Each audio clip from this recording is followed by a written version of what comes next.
Hi, I'm Pete Fleming. I'm 48. I had a aortic dissection in April 2015, and then in 2017 I had a vascular quadruple bypass.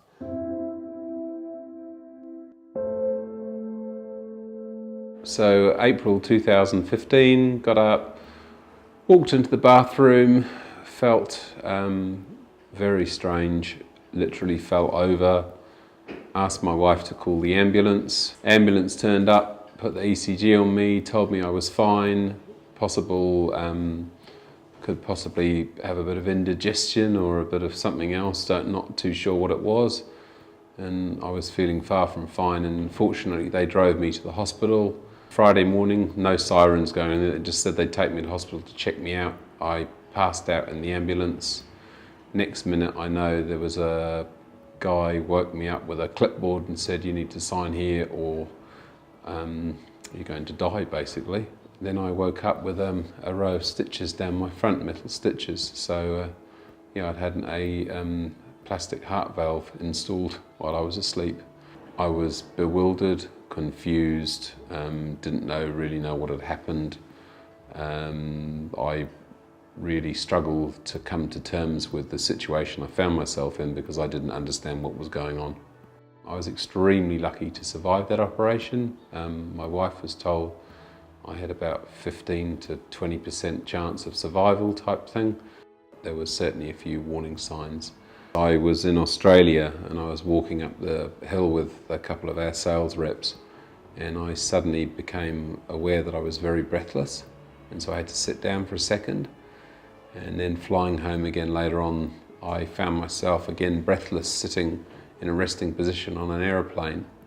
And now I look back on it, there were quite a few telltale signs that I should have probably taken a little bit more heed to. I did actually visit Pukekohe Raceway, and they had a V8 racing day on, and it was sponsored for Movember, Men's Health Week, and one of the things they were doing was taking your blood pressure before you went in the race car and after you were in the race car. And I remember the nurse saying to me, "Crikey, your blood pressure is really high." And she said, "Don't panic though, it's probably because you've been in the race car." And she said, "If you're still around in 10 minutes, we'll take your blood pressure again." To which I made a big joke about still being around in 10 minutes and said, if I've only got 10 minutes to go, then I'm going to go off and enjoy myself. And then we wandered off and didn't even think twice about it. So basically I had the biggest warning sign that anybody could ever ask for, and I decided to effectively ignore it, which was pretty silly. I was in intensive care, I think, for about 8 or 9 days, and then I was on a ward for a week or so before they discharged me. I came home. I was at home from memory about 6 weeks before I went back to work part-time. I have since the operation changed my work hours so that I start a little bit later and finish a little bit later by choice, because it makes life a little bit easier with the traffic and the commute. And I'm just working a little bit more carefully. I actually do, in fact, try and stop for a lunch break now, whereas before I didn't. And the hospital were basically monitoring my aorta. There was a tear and they were monitoring it in terms of distance. And when the distance got to a point where it was,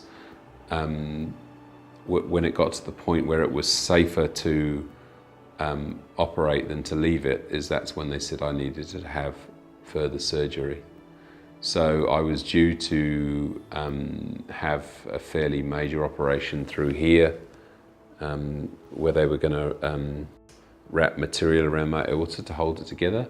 But at the last minute, they found that my diaphragm wasn't working correctly from the first surgery, so they changed it to a quadruple vascular bypass that they went in through my neck, and then they put some stents in from the bottom. So effectively the one operation became 2 operations. That was 2 years later.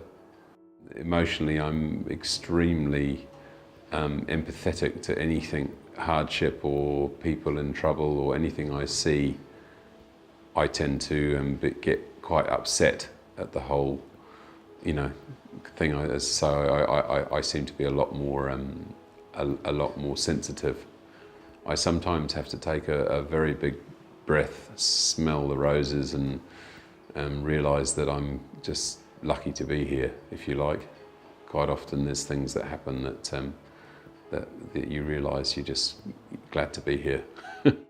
Physically, it's been quite difficult to adjust to the fact that I can't do some of the things that I used to do. I used to go to the gym a lot, I used to run a lot, I used to play in touch rugby teams and netball teams and all sorts of different things, and I just simply can't do that anymore. As the years roll on and I get better and better, I am trying to adjust and trying to get fitter and fitter. I try and walk every night with my wife, and I try and do as much, take the stairs instead of the lift where I can. The main thing that I would tell people is you really have to own the situation that you find yourself in. You have to get your medication correct, you need to understand what the condition is that you're thinking, you need to understand what your limitations are. You also need to understand what your limitations are in terms of what you can do fitness-wise. I made the step to give up alcohol. So I try and eat well, I try and sleep well is very, very important. The biggest factor that I could say in terms of a tip, if I was to tell anybody, is own the situation. As I say, really, really, really control what is happening to you. And emotionally, you need to reach out as well. You need to find people with a common understanding and empathy of what you're going through that you can talk to.